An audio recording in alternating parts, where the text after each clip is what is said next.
alors Aziz. ñu dem ci beneen bi. waaw muy DG Baye di Niang. jox nga ko mu ndekki ñang la sant de. ah comme que ay jàll dégg ñang moo tax finalement. mu seet ci Abdou Aziz rek waaw. directeur général fonds de solidarité nationale je ne ni jëwriñ ji yor wàllum famille action sociale ak solidarité ànd ak jëwriñ yor wàllum santé ak hygiène publique da ngeen taxawal loo xam ne daal bëgg-bëgg mooy fi ni zéro paludisme fii nga xam ne moom moo di ci réew mi surtout ci nawet bi ñu nekk. su ma nga dikkaat ci programme boobu ak lan moo ko lal. mais jërëjëf sëñ Abdou xam naa peut-être balaa may commencer. damay def benn mention spéciale. Donc, parce que c'est le 1er octobre. Le 1er octobre renvoie à Octobre Rose. Tout à fait. Au Sénégal et dans la conscience collective. Donc, le Fonds de solidarité appuie beaucoup de personnes qui ont le cancer. Tout à fait. Donc, c'est pour moi une occasion peut-être de leur rendre hommage, d'appeler ñi nga xam ne feebar boobu dal na leen yàlla may courage. yàlla may également établir les moyens yoo xam dina leen mën a prendre en charge de manière efficace su leelu weesoo par rapport ak un programme qu'on appelle hivernage zéro palu ou bien HOP comme ni ñu ko waxee soo ko déggee c'est un mot anglais boo xam ne ça renvoie à l'espoir mooy lan li ministre bi wax démb l'espoir de voir un Sénégal totalement débarrassé donc de ce que l'on appelle le paludisme. Donc moo tax c'est une idée lumineuse boo xam ne elle est née de l'esprit de 3 personnes à peu près ou bien appartenant à 3 institutions. nga def ko ci wolof. ah waaw wax nga dëgg dama li daaloon la professeur voilà waaw ñetti nit ñoom ñoo njëkk a toog waxtaan ci parce que idée bi dafay germer en même temps donc il y a le coordonnateur du programme national de lutte contre le paludisme il y a l'honorable député Babacar Ndiaye mais également ñun ñi nga xam ne ñun ñooy directeur général Fonds de solidarité nationale donc on a eu à peu près ci même période même idée ne le Sénégal période du hivernage feebar bi day bëri paludisme bi dafay am ay conséquences yu xaw a métti donc il faut que ñu réfléchir à un programme qui va permettre donc au Sénégal de se débarrasser de manière définitive du paludisme ça va pas être facile mais lu war a mën a nekk la donc ñu jokkoo PNLP ministère de la santé Fonds de solidarité nationale ministère des collectivités ministère de la famille et des solidarités am benn objectif mooy lan ñu toog liggéey jël la communauté mettre ko au devant de la scène faire en sorte que ce soit pas un programme purement santé un programme purement solidarité mais un programme qui met au centre la communauté donc looloo tax ñu liggéey ci programme hybride quoi programme hybride donc boo xam ne franchement l'objectif mooy faire en sorte que les personnes vulnérables parce que c'est les femmes enceintes les enfants de moins de 10 ans ak les personnes qui sont dans ñi nga xam ne dañoo nekk ci situation boo xam ne soxla nañu ñu dimbale leen pour ñu mën a génn ci situation boobu donc programme bi hivernage zéro palu HOP donc 4 piliers la donc premier pilier bi c'est la sensibilisation fexe liggéey ak Sénégalais yi fekk leen fi nga xam ne foofu la ñu nekk sensibiliser ki risques yi nga xam ne paludisme mën na ko indi sensibiliser leen également sur les mesures yi nga xam ne war nañ koo mën a jël deuxième bi mooy le saupoudrage zone bi nga xam ne ciblé nañ ko dañ koy saupoudrer mais également troisième pilier le délarvage parce que nawet day nekk période boo xam ne taataa yi dafay bëri donc anophèle femelle bi fa lay juree voilà donc moo tax ñu def délarvage 4e pilier bi mooy la distribution de moustiquaires imprégnés et qui distribution de moustiquaires imprégnés boobu noonu dañ ciy defaale également sensibilisation parce que moustiquaire imprégné de n'importe comment lañ ko war a mën a utiliser. il faut que ñu sensibiliser population yi pour ñu xam nan lañ ko mën a utiliser nan lañ ko mën a conserver ba li nga xam ne moom mooy feebar bi nga xam ne ñun dañ ko commencé négliger yenn saa yi te mu am ay conséquences yu métti du egg seen kër yi bu mën koo jaxase donc loolu daal moom mooy le programme au programme hivernage zéro palu boo xam ne ministère de la famille de l'action sociale et des solidarités en partenariat avec le ministère de la santé ñoom ñoo ko mettre en œuvre. mais fan ngeen ciblé pour mën a def liggéey lancement bi de jàmm gën si Sicap Mbao moom loo xam ne c'est pas fortuit. voilà lancement bi on l'a fait au niveau de Diamaguène Sicap Mbao. donc pourquoi pourquoi parce que tout simplement sur la base des statistiques yi nga xam ne moom moo disponible au niveau du programme national de lutte contre le paludisme ak statistiques yi nga xam ne ñoo disponible au niveau du Fonds de solidarité nationale. pour ngeen bañ koo fàtte également le Fonds de solidarité nationale day assister nit ñi nga xam ne ay néew ji doole lañ wala nit ñoo xam dañoo nekk situation boo xam ne. ñu ngi ko defee Touba ak ay Matam. voilà il faut que état jàppale leen. donc dañuy def demande on s'est rendu compte que il y a beaucoup de demandes qui nous viennent de Pikine. pour que l'on puisse les assister ci côté maladie bi mais les statistiques ont montré que dans les 2 districts sanitaires yi nga xam ne ñoom ñoo nekk au niveau de Pikine il y a le taux de prévalence est à un niveau de 4% au moins. Paludisme. Donc on s'est dit ben comme que bi ñu xoolee Dakar yëpp Pikine moom moo ci ëpp paludisme Pikine yëpp Diamaguène Sicap Mbao moo ko fa ëpp donc nañ ko yóbbu Diamaguène Sicap Mbao faire en sorte que la sensibilisation soit plus entendue foofu noonu moom mooy Diamaguène Sicap Mbao donc lancé nañ ko démb sous la présidence sous la coprésidence du ministre de la Santé et du ministre de la Famille et ça s'est très bien passé on a fait la caravane au niveau de Diamaguène Sicap Mbao tey incha allah dinañ def une caravane boo xam ne on va la lancer à partir de Dalifort. D'accord oui Mariam. Soxna Aram déjà di ko xamal rek ne ko hôpital yi fees na dell ak palu bi booy xool yenn zone yu bëri fi ñu toll nit ñi dañuy dem rek mais palu bi même boo grippé sax buñ la defaree test palu dafay positif.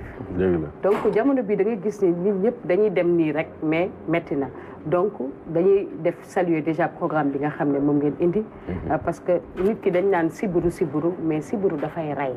il faut que les gens aussi xam loolu. parce que da ngay gis ku pali dem benn instant ñu ne dafa rechuté waat lan moo ko waral mooy dafa dem foog ne wér na demaat ñenn ñi dañuy foog ne bu ñu jëlee perfusion rek jam yenn ballons yi 2 ballons 3 pare nañ ci alors que non c'est des choses yoo xam ne traitement la boo war a suivre di naan garab yi di jël ballons yi toppatoo di lekk di naan ba egg fenn fi maintenant en termes de lutte contre le paludisme gis nañ Sénégal ni jamono yi ñu weesu bu dee moustiquaire kër goo demoon di nga fa fekk moustiquaire déjà dañ doon dugg ci biir kër gi sensibiliser nit ñi xool nombre de personnes mais boo daan dem ci kër yi ba ñu joxe moustiquaire yi ba pare ci koñ yi après doo ko gis nit ñi di ko takk. est-ce que tamit jël ngeen ay mesures aussi par rapport à ça parce que am moustiquaire bi ba pare jël ko denc wala yooyu ñëwaat ne la cuuc nga daal di dellu ci hôpital bi foog naa am na aussi des mesures d'accompagnement yi nga xam ne war ngeen ko prévoir pour mën a dimbali aussi ñooñu en plus de ça. tey bu ñu xoolee ni flaque d'eau yooyu ngay wax wàllum inondation da ngay gis benn zone boo xam ne pendant 1 an flaque d'eau yi du fa jóge ndox yi daf fay taa di fa nekk est-ce que aussi dafa am ay pompe système de pompe yi ngeen jël lu weesu saupoudrage bi nga xam ne tey di ngeen ko def ndax dafa am pompe yi ngeen xam ne da ngeen koy installer ci yenn zone yi ngir génn ndox yooyu wala xam naa ne soxna Mariam soo moytuwul béykat la nee na moustiquaire imprégné yi ñu koy yóbbu ci tool yi. yaa ngi koy yóbbu ci tool yi di nga def naanaa wala boo defee naanaa pare dañu wërale ko ci wala salaat. voilà yooyu yëpp c'est des réalités c'est des réalités qui sont là moo tax ñu jël premier pilier bi def ko la sensibilisation parce que si on est sensibilisé sur les risques liés au paludisme si on est sensibilisé qui mesure de cet gi njëriñ li mu am dinañ fexe ba biir kër yi dinañ fexe ba su nawet bi ñëwee li nga xam ne mën na jël ndox ñu dëpp ko mais également quartier yi ñu def liggéey boobu lii def nañ ko ñun mais les collectivités territoriales également dañ leen di appeler à travailler dans ça parce que c'est vrai dañuy am chaque année ay lignes dañuy def liggéey bu bëri bu am solo pour caniveau yi mais côté boobu doon également partie flaque d'eau yi il faut que ñoom ñu liggéey ko parce que ñun c'est pas nécessairement notre mission ah ñun li nga xam ne moom lañ mën mooy de manière ponctuelle ñu sensibiliser appuyer donc def ay actions yoo xam ne dina permettre paludisme bi wàññi ko mais de manière continue les collectivités territoriales mais l'État dans sa globalité war nañ ñëw jël ay mesures yoo xam ne dinañ fexe ba yooyu noonu dootuñu ko dundati donc bëri na ay zones yoo xam ne soo fa duggee franchement da ngay rendre compte ne soxla nañu ñu génne ndox mi mais soxla nañu également ñu def délarvage ñu def ay saupoudrage mais également ñu continuer sensibilisation yi pour que ñëpp mën a jot ki moustiquaires yi parce que dañoo war a xam ne au-delà des mesures yi nga xam ne war nañ koo jël moustiquaire dafa am solo yoo bi su jotewut ci yow rek mën nga am chance nga rëcc te ñun ñi nga xam ne nous habitons dans les zones comme Dakar dañuy dem ba da ngay toog ay at doo feebar heure bu paludisme duggee sa yaram soo moytu soo deful ndànk mën na la sonal donc moo tax dañoo war a gën a góorgóorlu ki takk moustiquaire yi xam naa ne soxna Aram wóor na ma ne néegam doo amul moustiquaire comme man mais il faut ñun ñu def ay effort pour que moustiquaire yi am kii gëj na am moustiquaire gëj na utiliser moustiquaire aram leena war gëj na use moustiquaire gëj na koy utiliser ak man ak yow mais nañ góorgóorlu lu am solo la dañ koy négliger mais période bi ñuy wax fièvre de la vallée du Rift voilà mel ni Ndar loolu tamit yow bokk na ci li nga xam ne transmission bi da koy def gaaw sax moustiquaire bi am na ci jël dëgg la il faut ñu góorgóorlu daal sensibiliser état bi def ay efforts mettre à la disposition les moustiquaires sénégalais yi également xam ne moustiquaires yi du pour loo xam ne dañ ko war a jaay dañ ko war a utiliser état bi daf leen koy jox pour ñu utiliser ko pour seeni kër pour sauver la population réduire la vulnérabilité parce que ñun Fonds de solidarité nationale assistance boobu noonu su fekkee ne moustiquaires yi ñëw na on va réduire l'assistance par la prévention donc lu am solo la donc moo tax quand même mais les fonds de solidarité kon yor nga xaalis parce que boo nee les personnes vulnérables yaa ngi wax si nawet bi am na ñeneen ñoo xam ne ñu ngi en situation de vulnérabilité ci réew mooy ne xaalis bi ñu leen dénkoon bëri na pour liggéey gi gën a mën a yaatu wala waaw loolu moom lu am solo c'est une question qui m'intéresse particulièrement dañoo war a yokk parce que le fonds de solidarité nationale le fonds de solidarité ay mission dañoo yaatu xam naa ne gis ngeen ñu il n'y a pas longtemps ñi ngi woon Touba avant Touba ñi ngi woon Tamba Matam ensuite au courant du mois d'octobre du 20 au 25 on va presque faire le tour du Sénégal mais pour assister à peu près comme on l'avait dit defoon nañ benn communiqué pour assister près de 10 000 ménages pour un montant 2,5 milliards mais taxut ñu am xaalis parce que la demande elle est supérieure à l'offre on n'a pas nécessairement les moyens de notre politique moo tax ñuy appeler tout le temps les Sénégalais d'ici les Sénégalais d'ailleurs qui ont des ressources à venir appuyer assister le Fonds de solidarité nationale pour mu aider les personnes les familles les plus vulnérables donc dafa am solo que ñu xam ne la prise en charge de la vulnérabilité la prise en charge des familles qui en ont besoin appartient à tous les Sénégalais ñun ñëpp war nañoo mën a jël suñu stuut ñu dugal ko ci parce que le Fonds de solidarité nationale est la seule structure boo xam ne moom lañ jox mission mu organiser la solidarité nationale organiser la solidarité nationale par la mobilisation des ressources nationales et internationales léegi comme ni ma ko tàmm di waxee ñëpp dañoo bëgg a dimbale mais duñ dimbal googu nga xam ne moom lañ yore duñ ko organiser dafay am ay conséquences dina am ñu ko jot am ñu ko jotul mais su fekkee ne organiser nañ ko dina permettre à ce que képp koo xam ne war nga jot kii les fruits de la croissance dans un premier temps mais également les produits de la solidarité nationale nga mën koy jot kii conditions yi nga xam ne moom nga ko soxla. waaw waxuma xaalis bi ñaata la Fonds de solidarité nationale Fonds de solidarité nationale budget mu bëriwul c'est un budget qui tourne autour de 2 milliards ak li ngeen di def yëpp sur le budget de l'État. ak li ngeen di def sur le budget de l'État. ak li ngeen di def à côté des ressources. waaw sur ak li ñuy def yëpp nag. à côté des ressources de l'État. on reçoit une assistance de la Banque mondiale. boo xam ne dina mettre parfois 5 milliards moom la ñuy utiliser généralement pour les chocs comme par exemple inondation yi insécurité alimentaire mais également incendie yi nga xam ne ñoom ñooy déclaré wu mais comme ni ma tàmm di ko waxee suñu personnel bi ressources yi mën na néew ressources yi mën na néew mais utilisation nekk une utilisation opportune donc ñun ñu ngi moo tax ñuy réfléchir tous les jours à mettre en place des stratégies yoo xam ne dinañu mën a permettre ñu financer la demande sociale la solidarité nationale mais ñu ngi continuer di woo Sénégalais yi mais également les entreprises les sociétés ñu mën a jàpp kii li nga xam ne ñun ñëpp ñoo ko bokk alors bii moom xam naa ne par curiosité moo tax ma bëgg a xam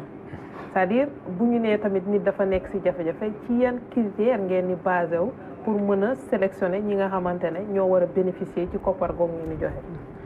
donc ñaar la dafa am ñoo xam dañuy ñëw déposer seeni demande au niveau du Fonds de solidarité nationale wala ñu jaar sur le site def poser la demande suñ déposer demande ñu exploiter ko on a des agents yoo xam ne ñi ngi foofu doon dañuy njëkk a def une exploitation sur pièce xool ndax nit ki jaar na dimbale suñ paree il arrive ñu woo la yow au téléphone defal la enquête et si on estime si le service estime que war nañoo mën a déplacer wu ñu transporter wu chez toi xool ndax li nga xam ne wax nga ñu ko dëppoo na ak li nga xam ne donc moo am donc loolu lu am solo la ñooñu noonu ñoom ñooy ñi nga xam ne les individuels qui font les demandes au niveau du fonds à côté de ces individuels il y a les ménages ñooñu pour l'essentiel c'est des enquêtes là par exemple soo muy tut à la semaine en début de semaine prochaine comme am nañ programme inondation boo xam ne ñi nga xam ne ndox mi duggoon na seen kër war nañoo continuer di leen appuyer dinañ dem sur le terrain xool sur la base des rapports yi nga xam ne moom la ñu autorité administrative yi jox ndax ñoom ndox mi dugg nañ seen kër ndax am na ñenn ñoo xam ne ndox mi dugg na seen kër mais autorité administrative yi egsi wuñ ki ñu dugal ko ci base de données pour mën leen a assister pour que ñu mën a defar seen kër pour insécurité alimentaire comme ni ñu ko waxee dañoo am également ce que l'on appelle le cadre harmonisé boo xam ne pays SILS yëpp ñoo ci nekk day permettre ñu identifier dans chaque pays les zones yi nga xam ne famine wala insécurité alimentaire am na fa ñu mën faa dugg identifier famille yi appuyer leen léegi yeneen bi mooy incendie yi boobu généralement c'est les rapports des services d'hygiène des sapeurs-pompiers ak des gouverneurs ou préfets moom la ñuy utiliser pour def assistance boobu noonu. mais koppar yi ñuy jox famille yi moom ci ñaata la xayma bi ñaata la. koppar yi jox kii ménage yi ça dépend pour inondation yi c'est entre 100 000 et 200 000 donc selon le niveau de l'inondation donc suñ defee enquête bi ba xool yow lan nga ñàkk mais également nan la inondation bi loree ñu mën a dugg ñu mën laa assister à part 100 000 ou bien 200 000 ñeneen ñi mooy insécurité alimentaire pour l'essentiel ñëpp 135 000 lañ leen di appuyer parce que dañuy jàpp ne Sénégal période bi xaw a metti su jotee ménage bu nekk 9 personnes ñoo fa nekk donc ñu appuyer leen 5 000 francs par personne donc ça fait 135 000 moom lañ lay jox léegi nag pour incendie également c'est 200 000 moom la ñuy assister mais en dehors de cette assistance boo xam ne c'est plus ou moins organisé am na beneen assistance mooy l'assistance ponctuelle bi nga xam ne moom la ñuy utiliser mën nañ laa appuyer pour un montant supérieur à ça selon le niveau bi nga xam ne moom la sa dommage tool voilà tey jii dem ngeen lancé li nga xam ne moom moo di campagne bi mu jëm bala 4 est-ce que tey jii dafay yem wala da ngeen di continuer waat ndax gox yi ngeen ciblé bokk na ci Dalifort Pikine Ouest Pikine Nord Pikine Est Djiddah Thiaroye Kaw Thiaroye Gare Guinaw Rail Nord Guinaw Rail Sud Thiaroye sur Mer Tivaouane Diacksao Mbao gox yooyu dafa mel ni mbir yi fa la gën a bëree. est-ce que dañ koy continuer wéyal li nga xam mooy sensibilisation bi. waaw dinañ ko continuer sur une semaine. sur une semaine ba samedi. on va aller dans toute kii communes yi nga xam ne ñoo nekk département Pikine yëpp dinañ ko def. suñ ci paree dinañ génn Dakar. fépp foo xam ne dinañ jaar Matam dinañ dem Kanel dinañ dem Podor. dem leen Ndar aussi. jamono ji moom. waaw Ndar bokkul woon ci programme bi mais ak voilà je pense que war nañ ko mën a intégrer incha allah dinañ dem Thiadiaye incha allah dinañ dem certainement Linguère wala Daara donc dans la zone sud-est dinañ ko def certainement suñ dee dem côté Salémata incha allah yooyu yëpp daal bëgg nañu maillage territoire bi yëpp ñu fexe nañu fa mën a eggee daal pour que sénégalais yi sentir que ne l'État au lieu d'agir individuellement par ministère ñi ngi commencé lëkkaloo egg ci domaine yëpp pour que la communauté sente le besoin. Il y a un projet Zéro Palu je m'engage bi nga xam ne dañuy jël les footballeurs les dirigeants et tout ça au niveau international national pour que aussi ñu mën a boole ñenn ñi ñu impacter positivement je pense que c'est dans le même sillage aussi bi nga xam ne moom ngeen nekk. tout ay ambassadeur. yooyu yëpp dafa am solo lëkkaloo entre ñun ak ñi avec les artistes avec les autres donc yooyu yëpp dafa am solo donc je pense que jël nañu peut-être les vacances numériques am na ñoo xam ne assisté wuñu peut-être que c'est la vulnérabilité est-ce que am nañ machine et cetera est-ce que biñ kiy réfléchir la première fois ak professeur Abdou Sène sur le projet ak ñoom Almami tout à fait l'idée est que ñun ñu travailler peut-être à avoir des salles yoo xam ne dans certaines zones nit ñi dinañ fa ñëw pour mën a suivre les cours je pense que c'est des choses assez intéressantes yoo xam ne peut-être war nañ ko mën a réfléchir moi j'ai eu la chance de faire partie du conseil d'administration de l'UVS jusqu'au changement de nom en INCHAC donc c'est une université boo xam ne am na njëriñ lool macha allah. jërëjëf merci beaucoup. merci beaucoup ñu gërëm ko moom mooy directeur général bu fonds solidarité